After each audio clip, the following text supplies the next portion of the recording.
auspicio del Grupo Di Gama. Revista Perú Construye, su mejor herramienta para el sector construcción e infraestructura. Pregunte por nuestros paquetes anuales de publicidad. Mayor información en nuestra página web www.peruconstruye.net. Bienvenidos a Perú Construye. Bienvenido, César, ¿cómo estás? Qué gusto, Jorge, ¿cómo estás? Bien, el título de este programa, ya no vamos a hablar de la problemática que tenemos en este programa, sino, César, vamos a hablar qué le falta a Lima para ser una ciudad desarrollada en infraestructura. Vamos a tener que empezar a pensar a largo plazo dónde queremos ponernos y cómo llegamos a ser una ciudad desarrollada, que no lo somos, ¿no? Bueno, estás planteando un tema que probablemente nos va a demandar varios programas, ¿no? Hoy día solamente vamos a pergeñar, a dibujar y esbozar algunos de los temas pendientes, no solo de infraestructura para las conexiones, sino también me pongo a pensar lo que ocurrió hace algunas semanas cuando un helicóptero tuvo que descender en plena avenida Brasil, o una avioneta que se cae porque no tenemos zonas ahora de expansión donde pueda la aviación civil desarrollar su trabajo, o la exhibición de la Fuerza Aérea, ¿no es cierto?, que ha creado una disfuncionalidad auditiva a los vecinos de Miraflores, que por supuesto quieren mucho a la Fuerza Aérea del Perú, pero pareciera no que necesitamos una zona, ¿no?, habilitada, importante, donde se pueda desarrollar esta exhibición. Todo eso nos tiene que hacer reflexionar sobre lo que le falta a Lima. Es verdad. Bien, justamente para eso hemos invitado a nuestros panelistas: Milton Bonges, exministro. Gracias, Milton. Gracias, Carlos Jorge. Canales, César, empresario y abogado. Gracias, Jorge y César. ¿Cómo estás, Carlos? Bien, comencemos por, me parece, enumerar qué cosa es lo que nos falta para ser una ciudad desarrollada. Vemos muchas obras, los ciudadanos de a pie ven muchas obras, y pensamos que una vez que estén conclusas, ya estamos desarrollados. No estamos desarrollados, no estamos ni cerca de estar desarrollados como ciudad. Carlos, ¿cuáles son esas obras que a ti te parece que son para realmente decir que Lima en infraestructura es una ciudad desarrollada? Mira, yo lo dividiría en dos partes. Una es la que como seres humanos necesitamos para poder tener calidad de vida. Y lo primero que tenemos que hacer es reducir el tema de la movilidad en Las transporte. 4 horas. Es imposible. Estamos hablando de una ciudad con 100 kilómetros de extensión desde Pucusana hasta Ancón, donde mucha gente vive en el cono norte y trabaja en el cono sur, o vive en el Callao y tiene que ir hasta el cono este. Eso significa que el sistema de transporte tiene que ser revolucionario en nuestro país, poner el tema del metro de una vez por todas destrabado y comenzar a priorizar el tema de el transporte masivo, no solamente con corredores segregados de transporte masivo, sino también con el tema de transporte por metro, que yo creo que esa es una primera prioridad. La segunda es el tema de Lima. Se ha convertido en un gran basural, se ha convertido en un lugar donde el tratamiento de residuos sólidos nos contamina el ambiente, donde vemos por donde vayamos basura por todos lados, y es un sistema que colapsa lo que es el tratamiento de residuos sólidos, el tema de la calidad de aire que queremos tener.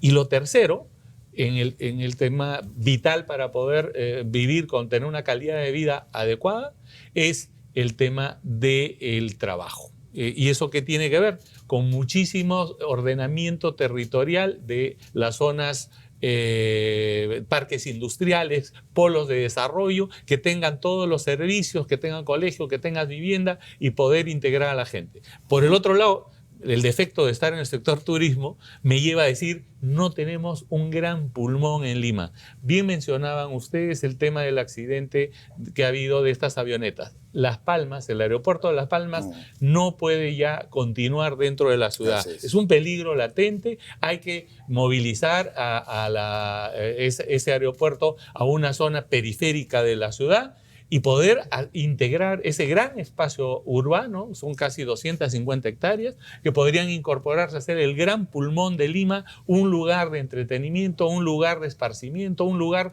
donde en cualquier parte del mundo tú vas a poder disfrutar de la calidad de aire, de lugares que puedan generarte un espíritu de entretenimiento para mejorar la calidad de vida. Nuestros abuelos tuvieron las pampas de Amancay, eso tuvieron, exacto, ¿no es cierto?, ¿no?, laderas de cerro donde podían podían incluso acampar o teníamos... recinto ferial. Recintos feriales. Un recinto ferial. Hace muchos años todos teníamos la Feria del Hogar. Exacto. Y era el lugar que nos congregaba a todos, cada evento importante. Otro recinto ferial, el centro de convenciones, gente que puede, además de generar trabajo, genera muchísima dinámica para la ciudad. Yo quiero aprovechar el expertise, la experiencia que ha tenido Milton como titular del sector de vivienda, construcción y saneamiento para hablar de esto último, porque cuando hablamos de infraestructura y al ver los colapsos permanentes que ha tenido y los problemas que ha afrontado Sedapal, últimamente deberíamos también un poco focalizar qué nos falta en el sector, porque se habla bastante tiempo, ha habido estudios incluso, ¿no es cierto?, de la Organización Panamericana de la Salud, Milton, de hace décadas que nosotros teníamos un retraso en cuanto a la modernización, optimización de los ductos de saneamiento. Sí, lo que necesitamos en el tema de agua y saneamiento para Lima, sí, no cabe duda que hace falta también infraestructura. Por ejemplo, si nosotros quisiéramos expandir la ciudad hacia el sur, más allá del Lurín, nuestra principal restricción hoy día es agua para todas esas zonas, y eso está en este proyecto Obras de Cabecera, que es una recomposición del antiguo proyecto Marca 2 de fines de los 90. Ese proyecto va a dar la cantidad de metros cúbicos necesarios para que pueda haber oferta de agua en esta zona de expansión. Sin embargo, las cosas no solamente se arreglan con infraestructura, porque si la gestión del agua sigue siendo tan desastrosa como es hasta ahora, entonces no vamos a tener la ciudad que queremos. Fíjate, en Caraballo, que empezó a ser una zona de expansión casi natural de Lima, las grandes constructoras que hacían los programas Techo Propio y Mi Vivienda, su principal limitante era el agua y el desagüe. Y muchas veces estas empresas querían poner ellas mismas de su bolsillo la conexión al desagüe, pero las limitaciones regulatorias y la misma gestión de Sedapal impedían que se solucione ese tema. Y yo he sido testigo de ello, porque en realidad Lima no da más con este modelo de gestión elefantiásico donde los sindicatos y los trabajadores se apropian de la empresa y se olvidan de los usuarios que somos nosotros. Heredan los puestos. Heredan los puestos. Esto que yo pensaba que eso era broma. No, cuando es estaba es parte de un convenio de negociación colectiva, que tu hijo sea la primera opción para reemplazarte cuando tú te jubiles. Eso es cavernario ya. Eso es precapitalista, ¿no? Ya es monarquía, qué sé yo. Luis XIV, ¿no? ¿Ah? Pero entonces, regresando a tu pregunta, si bien hace falta infraestructura, hay dos cosas que yo creo que son bien importantes: planificación y supervisión. Por ejemplo, yo quiero una Lima muy competitiva y tendríamos que tener, imaginemos, pongamos las 6 líneas de metro, hagamos el anillo vial periférico, pongámosles agua al sur, concesionamos, pero la ciudad sigue teniendo una serie de problemas. El tránsito no se va a arreglar si seguimos permitiendo la informalidad. Yo voy todos los días por la Javier Prado y cada vez hay más colectivos piratas, no solamente en la Javier Prado, sino yo tomo la ruta Panamericana Sur y entro a la Javier Prado y cada vez hay más piratas. Si yo quiero una ciudad competitiva, yo tengo que tener la flexibilidad de que si vivo en el cono norte y tengo un trabajo en el cono sur, yo debería poner en alquiler mi casa del cono norte y alquilarme una como pasa en las ciudades modernas. Acá la serie de regulaciones institucionales hacen que el mercado de alquiler sea el de menos profundidad de América Latina, comparado a todos nuestros vecinos. Si yo quiero una ciudad competitiva, los horarios para que los camiones estén en el centro de la ciudad deben ser restringidos y regulados. Pero si nadie verifica eso, entonces tú vas a tener lo que tienes ahora, que de repente se armó un atollador enorme porque un camión está descargando, etcétera, etcétera. Entonces te digo, proyectos de infraestructura, sí, pero planificación para ver cómo estos proyectos de infraestructura juegan en la línea que yo proyecto a futuro, pero además la supervisión. Un paso adelante importantísimo es la creación de la autoridad del transporte para Lima. Eso va a ser muy importante. Y hay que darle adelante con todo, ¿no? No solamente con proyectos. ¿Qué de esta ley, Carlos? ¿Es cierta esta ley de que los camiones en la Panamericana Sur no deben transitar o tienen un horario para transitar? No, nunca se llegó a hacer. No, nunca se llegó a hacer. Yo estuve en unas negociaciones y justamente lo que pasa es que para que los vehículos puedan transitar por las zonas, por las grandes vías, por las grandes carreteras nacionales, requieren de áreas de estacionamiento, áreas de servicio, ¿no? Yo quiero ir de Chiclayo a Arequipa y tengo que pasar por Lima y tengo que entrar por la ciudad. Y quiero poner el vehículo en una zona a resguardarlo, poder dormir y continuar. Descanso con área de servicios no existe. Entonces, hay grandes proyectos como el Norvial que está hace muchos años paralizado. El tema de los teleféricos que se ha hablado en los cerros de la zona norte que podrían integrar a toda la zona central de la ciudad, están en estudios y no se han avanzado. Y todo parte de un tema tal vez de lo que es el ordenamiento territorial, lo que decías, planificación. Pero la planificación se hace basado en el ordenamiento territorial. Muchas veces vemos en grandes avenidas casas de 3 pisos o 4 pisos cuando la volumetría y los parámetros urbanísticos deberían dar a 10, 12 pisos y obviamente hacer todo un trabajo para que el agua y saneamiento no colapse y pueda desarrollarse. Eso hoy día en Lima es complejo. Imagínate que el día de mañana, con esa avenida Javier Prado que cruza toda la ciudad con la Marina, de un lado del Callao hasta el otro lado de Ate, Vitarte, se transforme en una gran vía, colapsa la ciudad, porque solamente el hacer obras en esa zona va a generar una serie de trastornos. Madrid, toda la vida que he ido, todos los años habían cambios y cambios y reformas, pero todo funcionaba bastante bien porque el sistema de transporte público, que es la base, funciona. Y tú, teniendo un transporte público ordenado, puedes llegar a poder modificar y hacer un ordenamiento territorial que funcione. Por lo tanto, hay un tema de decisiones políticas que no están al alcance de las manos solamente del alcalde, sino que esto es del Poder Ejecutivo y entrar a trabajar las mega obras que se requieren para una ciudad, porque el municipio no tiene el presupuesto, para de la mano con cada sector tener y construir una visión de futuro que realmente funcione y que pueda ser el futuro de nuestros hijos. Yo quiero insistir contigo, Milton, en algo que has mencionado y que me parece muy importante, que es lo de la gestión del agua. Siempre en el rubro de lo que nos falta hacer, sobre todo en el abastecimiento de líquido elemento y también los ductos de desagüe.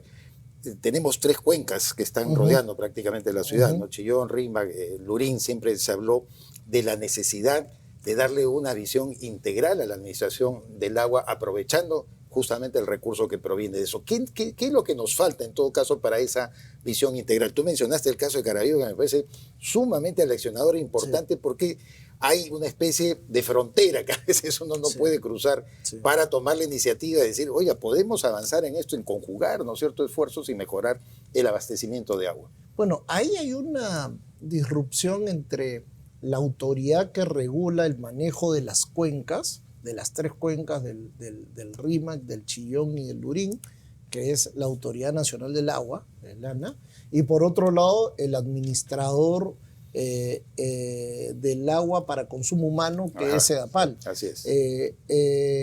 Pero sin embargo, yo te diría que la regulación del uso del agua suele ser bastante favorable para el manejo del agua para consumo humano, y en ese sentido no hay mayor problema.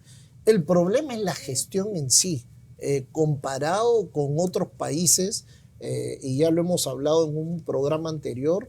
La cantidad de agua que tú produces versus la que tú facturas versus la que tú cobras, estamos a la saga de toda América Latina.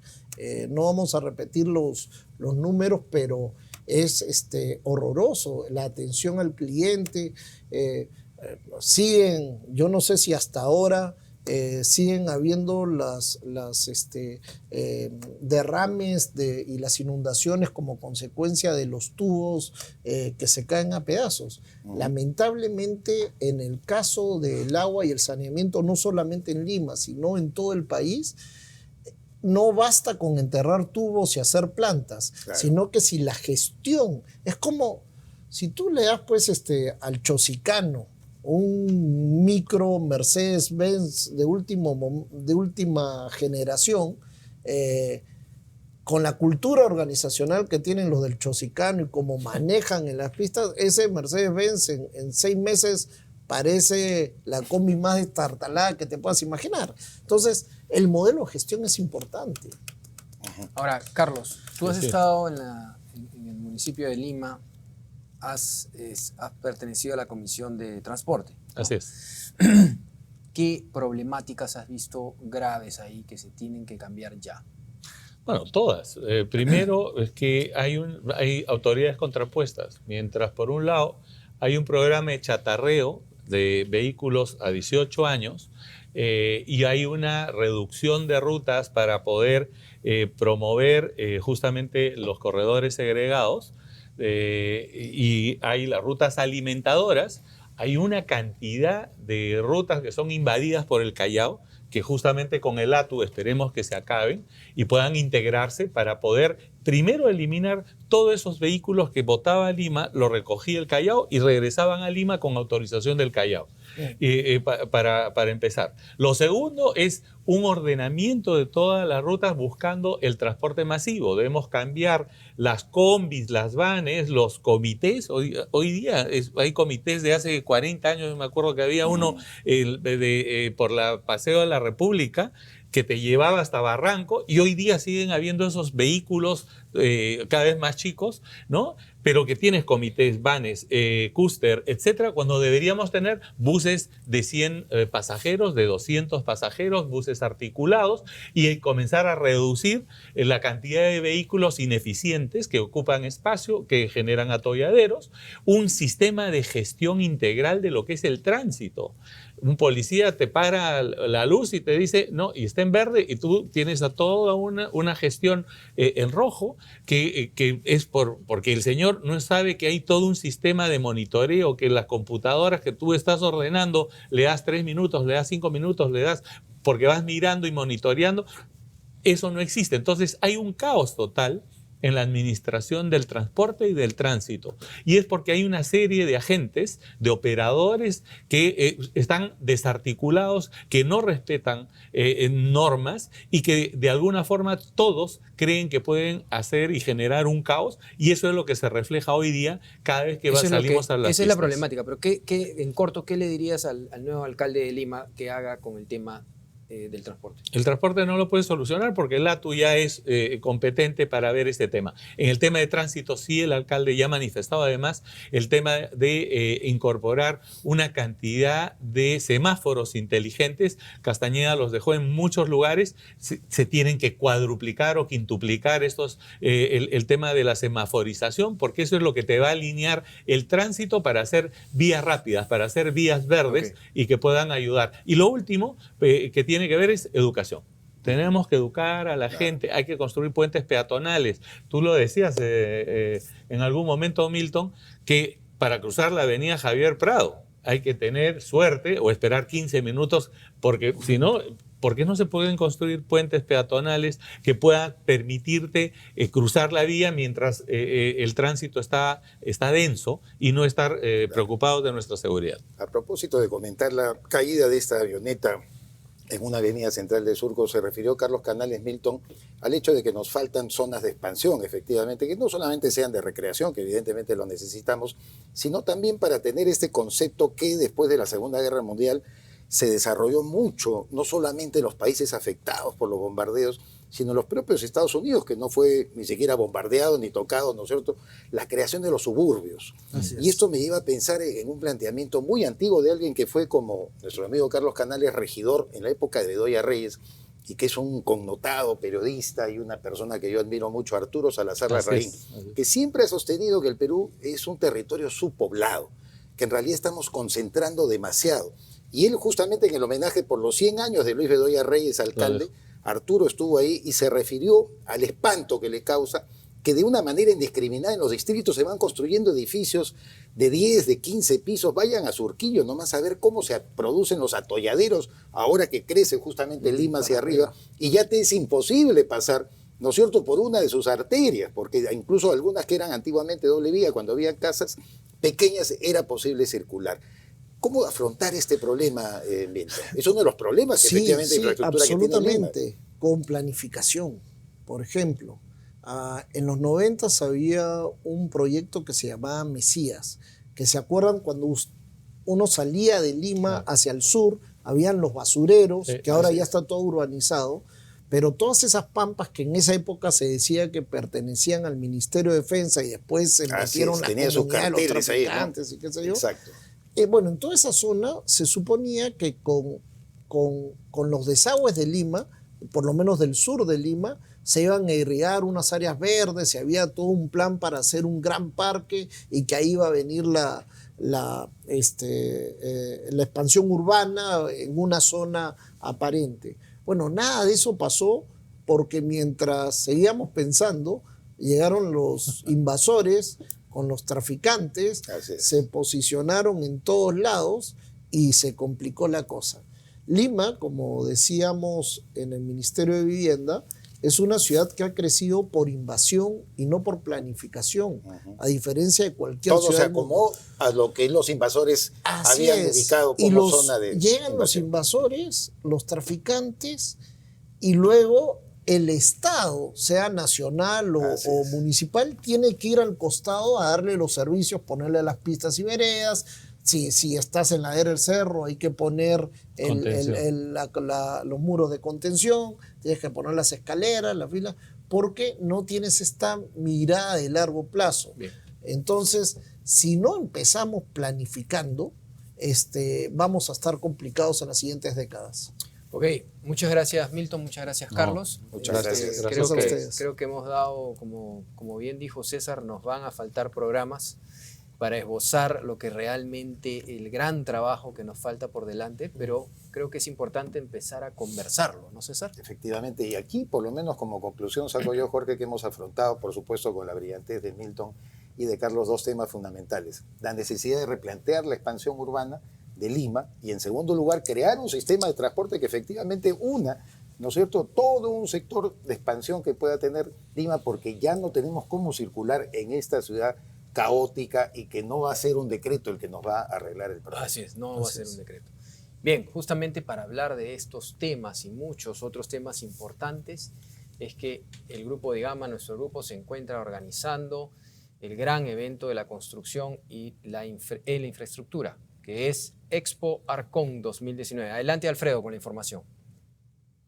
Expo Arcon 2019, luego del gran éxito registrado en el 2018 al posicionarse como la feria más completa de la construcción, vuelve este 2019 Expo Arcon, que trae ConstruPro, la gran rueda de negocios entre proveedores y empresas constructoras, donde usted tendrá la oportunidad de reunirse con constructoras, contratistas e inversionistas que están en búsqueda de nuevos proveedores para abastecer sus proyectos. Además, con su participación podrá acceder a las ruedas de negocios Expo Ferretera y distribuidoras, y de proveedores de maquinarias y camiones. Al igual que en el 2018, recibiremos la visita de maestros de la construcción que forman parte de nuestro Club del Maestro Constructor, a quienes su empresa podrá dictarles charlas y hacer demostraciones de sus productos. Por todo ello, si eres proveedor para obras de gran infraestructura, edificación, empresas constructoras y de distribuidores ferreteros, no te quedes fuera y separa tu stand en Expo Arcon, el mejor punto de encuentro para hacer grandes negocios en el sector construcción, del 3 al 6 de julio del 2019 en el Centro de Exposiciones Jockey.